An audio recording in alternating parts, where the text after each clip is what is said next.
નમસ્કાર, રાજકોટમાં અમે છીએ અને હમણાં જ સિવિલ હોસ્પિટલ જઈને આવ્યા છે. ગઈકાલે મોટાભાગની ચર્ચાઓ થઈ ગઈ છે, પણ એના પછી આજના દિવસમાં જે થયું છે એની ચર્ચા કરવી છે. વરિષ્ઠ પત્રકાર જગદીશ મહેતા આપણી સાથે જોડાયેલા છે. સૌથી પહેલાં તો જગદીશભાઈ, કાલે બહુ જ લાંબી ચર્ચા કરી અને બધા જ મુદ્દાઓ કવર કર્યા હતા એમાં, પણ આજે અધિકારીઓને સસ્પેન્ડ કરવામાં આવ્યા. હાઈકોર્ટે પણ કીધું કે ભાઈ અમને વિશ્વાસ નથી અને બહુ જ મોટી મોટી વાતો થઈ છે જે આપણે માનતા હતા કે થવાની જ છે. સૌથી પહેલો સવાલ એ છે કે જ્યારે ઘટના થઈ ત્યારે જ આપણને ખબર હતી કે જે માછલીઓ છે એને પકડવામાં આવશે, પણ મગરો તો એમના એમ જ રહેશે. કાલે એસીપીએ પણ એવું કીધું કે અમે પરમિશન આપી છે, પહેલાં એફઆઈઆરમાં ક્યાંય નોંધાયું જ નથી કે પરમિશન આપી છે. તો દર વખતે આવું કેમ થાય કે નીચેના અધિકારીઓ બધા જ પકડાય અને ઉપરના એમના એમ જ હોય?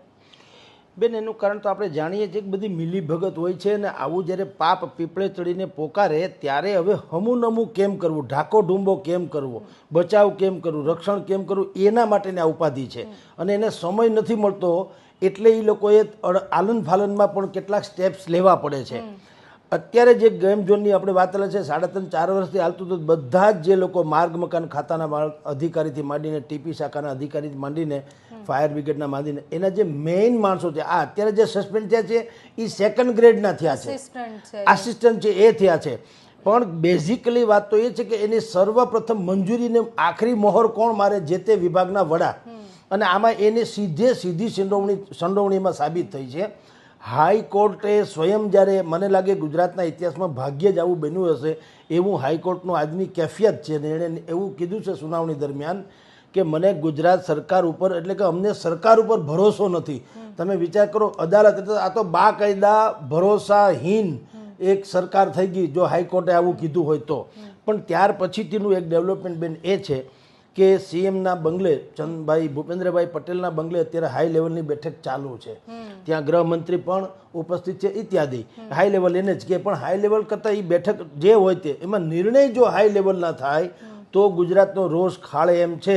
અત્યારે આખા રાજકોટમાં અને સૌરાષ્ટ્રમાં એક વાત વાવાઝોડાની જેમ પ્રસરી રહી છે કે કાશ આ ઘટના તો દુર્ઘટના છે જ એમાં અને અતિશય કરુણાંતિકા છે, પણ જો આ એટલે કે મતદાન પહેલાં જો આ ઘટના બની હોત તો સરકારને એનો પાઠ ભણાવવાની આ પ્રજા દાંત કચકચાવીને વાહે પડી ગઈ હોત. કોંગ્રેસે કાંઈ કરવું પડ્યું ન હોત, વિપક્ષે કશું કરવું ન પડત અને જગતની કોઈ પણ રેવડીબાજી ચાલી ન હોત.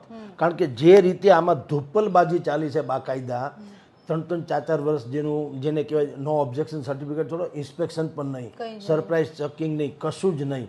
અને બધા જે હાઈ લેવલના ટોચના અધિકારીઓ હોય ત્યાં જતા હતા, એના છોકરાઓ બી ત્યાં જતા હતા, એટલે નાના માણસો તો કાંઈ કરી શકે નહીં. અત્યારે જે કોઈ સ્ટેપ્સ એણે લીધા છે એ માત્ર દેખાડા જેવા છે અને આની તો અપેક્ષા આખા ગુજરાતને હતી. આવું જ થશે, હર વખત આવું જ થાય છે. ગૃહમંત્રી અને મુખ્યમંત્રીની પાસે હજી તમને કહું થોડોક સમય છે, અન્યથા આખા રાજકોટમાં આજે પણ ભારેલા અગ્નિ જેવી સ્થિતિ છે. અડધું રાજકોટ સ્વયંભૂ બંધ રહ્યું છે, કોઈ એલાન કરનારું નથી, સ્વયંભૂ બંધ રહ્યું છે.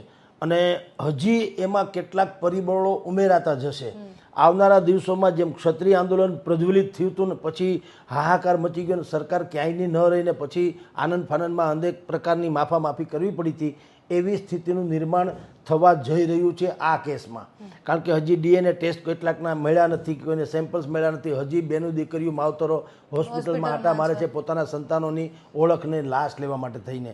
તો આ એક એટલો સંવેદનશીલ આખો મુદ્દો બની ગયો છે કે સરકાર હાઈ લેવલની બેઠક ને અમુક પ્રકારના જે શબ્દાવલીઓ વાપરે છે એના કરતાં કંઈક ઉચિત એક્શન એને લેવા પડશે. અને ઉચિત એક્શનનું ગુજરાતી એ જ છે, જે જવાબદાર મેઇન લોકો છે, જેની તસવીરો વાયરલ થઈ છે અથવા તો જે અત્યારે કે તત્કાલીન સમયે જે લોકો પોસ્ટ ઉપર હતા એને બાકાયદાની એફઆરઆઈમાં એની નોંધ થવી ઘટે અપરાધી તરીકે અત્યારે નથી થઈ. અને જે કોઈ આપણે તપાસની વાત કરી છે એસઆઈડી વગેરે, એસઆઈટીમાં પણ એક વ્યક્તિ તો એવા છે જેની પોતાની સામે આટલી બધી ફરિયાદો છે. એટલે આખું ધુપ્પલ અને નેરું નાટક ચાલે છે બેન. અને ગુજરાતની પ્રજાએ ભલે મત આપી ચૂકી છે પણ હવે કાંઈક એવું રચાઈ રહ્યું છે. આજે અમને કેટલાક લોકોએ સંગઠનના નેતાઓએ, ઇવન તો એમાં ભાજપના પણ સામેલ છે, એ સંતુષ્ટ અસંતુષ્ટ પછીની વાત છે, પણ એ લોકોને પ્રજાના રોષની ખબર પડી ગઈ છે કે કાંઈક જો આપણે નહીં કરીએ તો બહુ મોટી એક હોનારત, રાજકીય હોનારત પણ સર્જાઈ શકે છે. એટલે હવે આગામી 1-2 દિવસમાં, કારણ કે અત્યારે જે કાર્યવાહી થઈ રહી છે બધાને ખબર છે 1 તારીખે એક્ઝિટ પોલ્સના પરિણામ બહાર આવવાના અને 4 તારીખે રિઝલ્ટના પરિણામ બહાર આવવાના. આ તો નાઇટ વોચમેનની ભૂમિકામાં છે સરકાર કે કોઈ હિસાબે 1 તારીખ ખેંચી કાઢવી છે. જો 1 તારીખ નીકળી જાય તો ગંગનાય અને ગોમતી તર્યા, પણ 1 તારીખ નીકળે એ પહેલાં રાજકોટની જે આ કલ્પાંત કરતી માતાઓ છે અને બાકી જે કેટલાક સ્તબ્ધ થયેલા લોકો છે એ કંઈક સમથિંગ વિચારી રહ્યા છે. 1-2 દિવસમાં કોઈ મોટો બ્લાસ્ટ થશે, તમે લખો પોલિટિકલી, કારણ કે હવે લોકો હાશ થઈ ગયા છે. હવે હતાશ થવાની જગ્યાએ હવે એમ કહે છે કે આ ભગવાન, આપણે જે માફી કરીએ છીએ ને, આખું રાજકોટ અત્યારે એમ કહે છે કે હવે તમે અમને માફ કરો. સરકારને એમ કહે છે કે ભાઈ તમે બહુ કર્યું, હવે તમે માફ કરો, કારણ કે તમને ખોબલે ને ખોબલે મત આપવાની એ અમારી મજબૂરી નથી, અમારી પસંદગી હતી. તમે એને અમારી મજબૂરી સમજતા હોય તો અમે કાંઈક નવું, અને લખી રાખજો બેન, ગુજરાતના રાજકારણમાં નવો ચીલો ચાતરે એવું એક નવું રાજકીય સંગઠન આમાં ઊભું થઈ શકશે જે જનમંચ જેવું હોઈ શકે. એને કોઈ ભાજપ હારે ને કોઈ કોંગ્રેસ હારે વાત નહીં હોય. એ કેવળ ને કેવળ આ પ્રકારની જે ઘટના છે એવી ઘટનાઓમાં સરકારની સામે લડશે, રાજકીય રીતે પણ લડશે, બાકાયદા પણ લડશે અને ન્યાય અપાવશે. કારણ કે અત્યારે ગુજરાતની વિધાનસભાની ચૂંટણીને વાર છે, તો એનો પાયો અત્યારથી નખાઈ ગયો છે. કે પછી સામાન્ય ના, કોમન મેન, સામાન્ય માણસો જ છે બિલકુલ. અત્યારે એની ઉપર કોઈ છાપ નથી, અત્યારે કોઈ એની ઉપર છાપ નથી કે આ ભારતીય જનતા પાર્ટી છે, કોંગ્રેસ છે કે નહીં, એ ફેવર ના હોય એવું પણ નહીં. અમે કારણ કે અમારી પાસેથી કેટલાકે ગાઈડન્સ બી માંગ્યું તો અમે એને કીધું કે જો આમાં પછી ક્ષત્રિય સમાજ જેવું થાય કે હાર્દિક પટેલ જેવું થવાનું હોય કે તો રહેવા દેજો, કારણ કે આ પવિત્ર વાતો છે જે કાંઈ છે તે એને તમારે જો અભડાવવી હોય તો તમે અટકી જાજો, તમારા એજન્ડા સેટ કરવાનો હોય તો રહેવા દેજો. અમે એટલું કહીએ છીએ તમને કે જો તમારે એમ તમારી જ ઈચ્છા છે, કારણ કે અમે નથી કહેતા, તમારી ઈચ્છા છે કે સમથિંગ કંઈક કરવું જોઈએ, કારણ કે હવે લોકો ગળા સુધી આવી ગયા છે. તો જો ખરેખર તમારે કંઈક કરવું હોય ને એક લોકતંત્ર, બાકાયદા લોકતંત્રની સ્થાપના કરવી હોય, અત્યારે છે ને રાજતંત્ર છે, સત્તાતંત્ર છે, અફસરતંત્ર છે, માર્કેટિંગ તંત્ર છે, ઢાકોઢૂંબો તંત્ર છે, એવું તંત્ર ચાલે છે. ખરા અર્થમાં તમારે જો લોકતંત્રની સ્થાપના કરવી હોય તો આ બધી જ પરંપરાગતોને કુકરડાની જેમ ફેંકી દો અને એક કાયદેસર, જેમ સહકારી ક્ષેત્રમાં નાગરિક સમિતિઓ રચાય છે, સહકારી પેનલ રચાતી હોય છે, એવી રીતના તમે એક જનમંચ જેવું સમથિંગ કે જેમાં કોઈ કરતાં કોઈ સીધી રીતે તો સંકળાયેલો ન હોય ભાજપ કોંગ્રેસ સાથે. અત્યાર સુધીમાં આટલા વર્ષોથી ક્યાંય ને ક્યાંય હોય, જાહેર જીવનમાં હોય કે ભલે એની વિચારધારા કોઈની સાથે સંકળાયેલી હોઈ શકે, પરંતુ આ જનમંચને લાગે વળગે ત્યાં સુધી મંચ એવો બનવાની ગણતરી અત્યારે ચાલી રહી છે. રાધર, હજી બહુ કાચું મટીરિયલ છે, પણ કે કમસે કમ એમાં ન્યુટ્રલ લોકો હોય, સામાજિક જ એનું ઉત્તરદાયિત્વ, એની ઓળખ જ સામાજિક હોય. તમે જેમ કે સુરતમાં ભાઈ છે આપણા હીરાના ઉદ્યોગપતિ, જે દીકરીઓના લગ્ન વગેરે કરાવે છે, ભાઈ પટેલ, નામ ભૂલી ગયો છું, તો એ વ્યક્તિ જે છે કે એને એ ભલે ભારતીય જનતા પાર્ટીમાં જોડાણ હતા, એની પહેલાં આમ આદમી પાર્ટીમાં જોડાણ હતા, પણ લોકોએ એને રાજકીય રીતે સ્વીકાર્યા જ નહીં. અંતે એને નીકળી જવું પડે. ભલે અત્યારે ભાજપમાં પાછા આવી ગયા, પણ એને ભાઈ સવાણી, તો એ સવાણીભાઈ જે છે એને બધા સામાજિક અગ્રણી જ માને છે, કારણ એનું ઉત્તરદાયિત્વ જે છે, એનું ફિલ્ડ પણ એ છે. રાજકીય એને કંઈ લઈ લેવાનું નથી. કરોડો અબજો રૂપિયા ભગવાને દીધા છે, એ તો ઉલટાના દેતા ફરે છે પૈસા, લઈ લેવાની કોઈ વાત નથી. એટલે એ પ્રકારના જે લોકોને અત્યારે રાજકોટમાં તો એવા ઘણાય છે, પણ એ પ્રકારના નેતાઓ જે છે, અમારી કેટલાકે એડવાઇસ માગી છે કે સાહેબ આમાં શું કરી શકાય. અમે એને કીધું કે આ તો આપણે કહીએ ને બ્રાહ્મણના વચન અને સૂર્યની સાક્ષી છે, જો તમારે કરવું હોય તો વાત છે. બાકી આમાંય પાછું હાર્દિક પટેલ વાળી કે બીજા બધા જેમ થયા છે એના જેવું કરવું હોય તો માફ કરજો, કારણ કે અમે તો કોઈ રાજકીય વ્યક્તિ તો છીએ નહીં, અમે તો પબ્લિકની વાત કરવા માગીએ છીએ ન્યુટ્રલ સેન્સમાં. તો જો તમારે એવું કરવું તો અમે તમને કંઈક કેટલીક આચારસંહિતા ઘડી કાઢવી પડશે, અને એ પ્રમાણે ટૂંકમાં રાજકોટમાં એક આંદોલન આવું ઊભું થઈ રહ્યું છે. શું કામ કે જે અત્યારે લીપાપોતી થઈ છે, જેનું અત્યારે ધરપકડ કરવામાં આવી છે, કહેવાતી ધરપકડ, એમાંય તમે જુઓ ક્રાઇમ બ્રાન્ચની આખી ઓફિસને બેરિકેડ્સથી પેક કરી દેવામાં આવી, મીડિયાથી માંડીને કોઈને કંઈને ઇન્ટરફિયર થવા દેતા નથી. એનું કારણ એ છે કે આ બધા આમ જુઓ અંદરખાને મામા માસીના છે, તમારી જાણ ખાતર. આ કોઈ યોગરાજસિંહ ફલાણા ઢીકણાસિંહ એ કોઈ અલગ બલગ કોઈ છે નહીં. વાયા મીડિયા છેડા આડેર છે, કોઈ પણના વાયા મીડિયા દરેકના છેડા આડે છે. એટલે એનો આમ કાંઈ વાળ વાંકો થવા નથી. પબ્લિકને ખબર ન પડવી જોઈએ કે અંદર આઈસ્ક્રીમ ખાઈ રહ્યા છે એટલે કહેવાય શું કે અટકાયત કરી લીધી અને કંઈ દોડે બાંધીને ટાંગી દીધા એવું કંઈ છે નહીં. અંદર આઈસ્ક્રીમ ખાતા હોય, ચા પાણી પીતા હોય, બધું કરતા કાનૂનનું કામ કરે, એ આ કાનૂન અંદર ખાને. એટલે હવે એ મીડિયા જોઈ ન જાય એટલે અહીંયા બેરિકેડ લગાવી દેવામાં આવ્યા છે. અને જે બીજા નાના મોટા અધિકારીઓની જે સસ્પેન્ડ કર્યા છે એ મેં આપણે પહેલાંય વાત કરી છે, હરામના પગાર પહેલાંય ખાતા હતા ને હવે ઘરે બેહીને ખાય, 6 મહિના પડી પાછા આવતા રહેશે. આમાં કાંઈ કોઈને ફાંસીએ ચડાવી દેતા નથી. સરકાર જ્યારે કોઈને સસ્પેન્ડ કરે છે ત્યારે એટલી વાત તો નક્કી છે કે પ્રથમ દ્રષ્ટિએ તો તમને લાગે છે કે આરોપી છે તો જ તમે સસ્પેન્ડ કર્યા હોય. તો તમે જ્યારે સસ્પેન્ડ કરો જ છો તો તમને એટલી બુદ્ધિ કેમ નથી? તો એવો નિયમ કેમ નથી? એને એક પાવલું મળવું ન જોઈએ ને એની પાસેથી પેલા રિકવરી કરવી જોઈએ કે સમથિંગ. આ તો તમે ગુનો કરો છો પછી અડધો પગાર અમે તમને ઇનામ આપીએ, હવે જો આરામ કરો, ઘરે બેસો, અડધો પગાર ખાઓ, મજા કરો, 6 મહિના પછી પાછું બધું ચડત પગાર સાથે પાછા આવતા રહેજો. એટલે લોકો હવે આ બધું સમજી ગયા છે.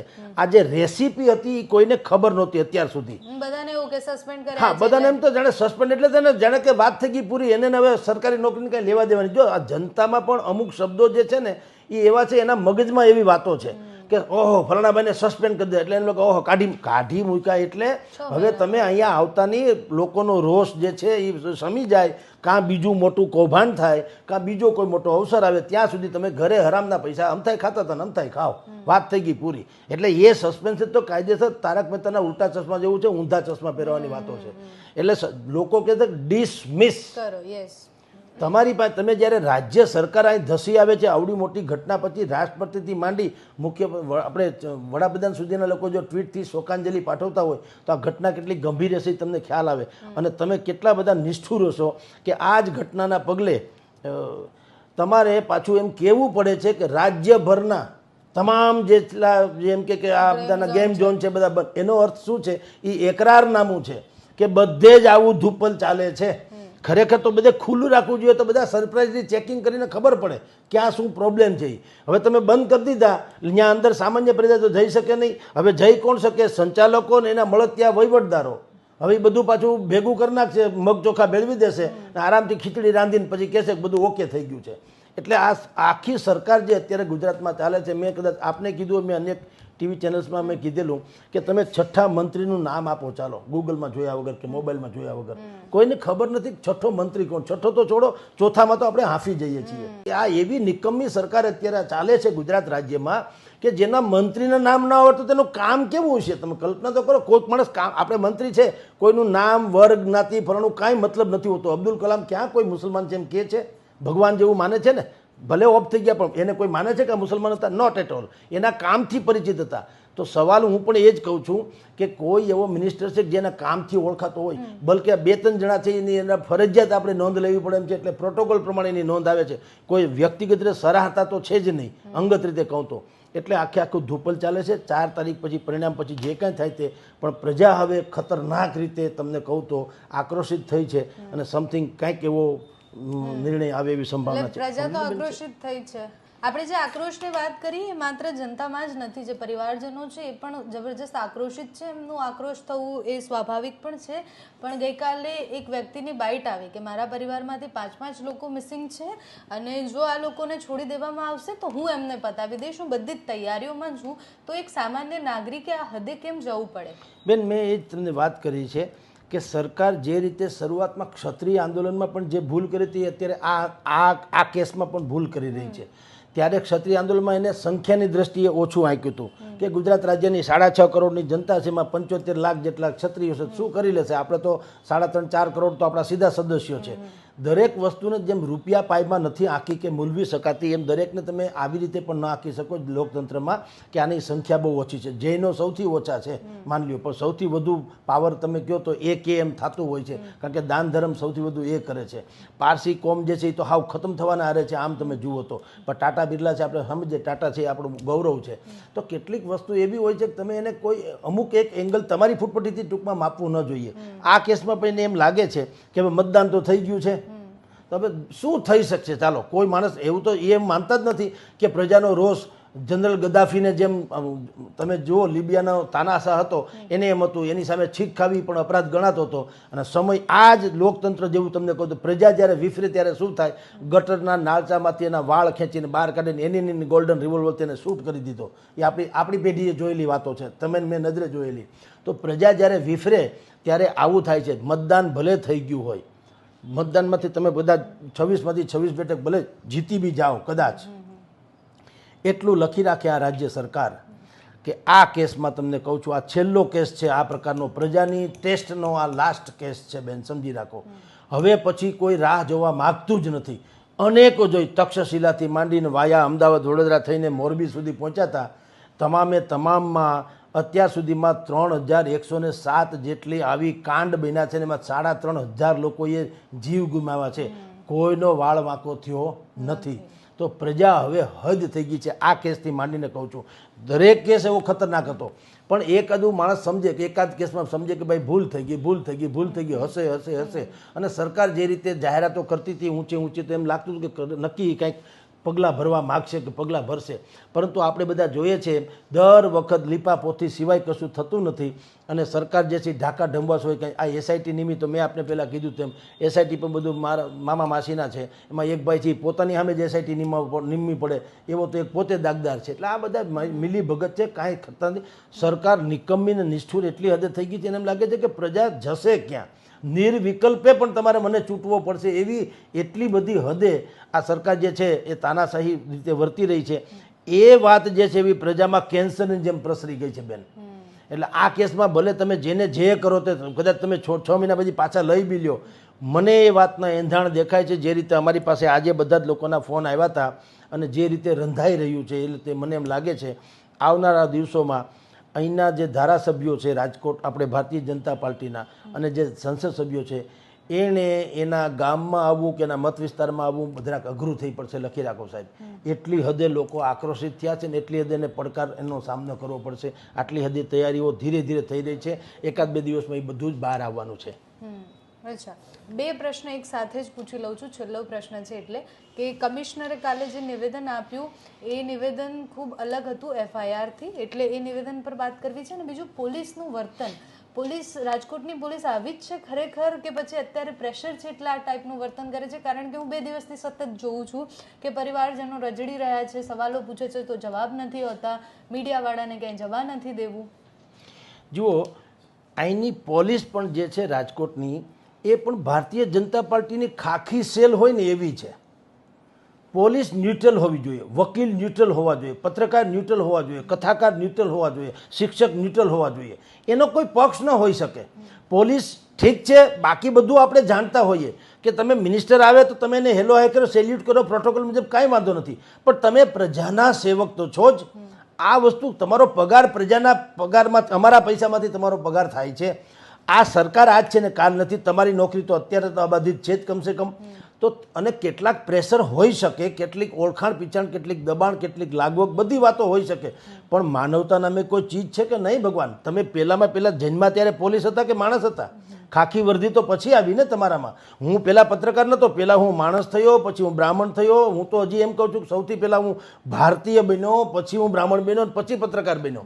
કારણ કે આ બધા તો પ્રોફેશન છે. કાલે વારે હું ડુંગળી વેચું તો મને ભોજ્યોભાઈ પૂછવાય ના આવે મારો અભિપ્રાય, સમજી લ્યો. તો આ તો બધા પ્રોફેશન છે. તો સવાલ એ છે કે હું પેલા માણસ તો ન મટું એટલીસ્ટ, અને ભારતીય તો ન મટું.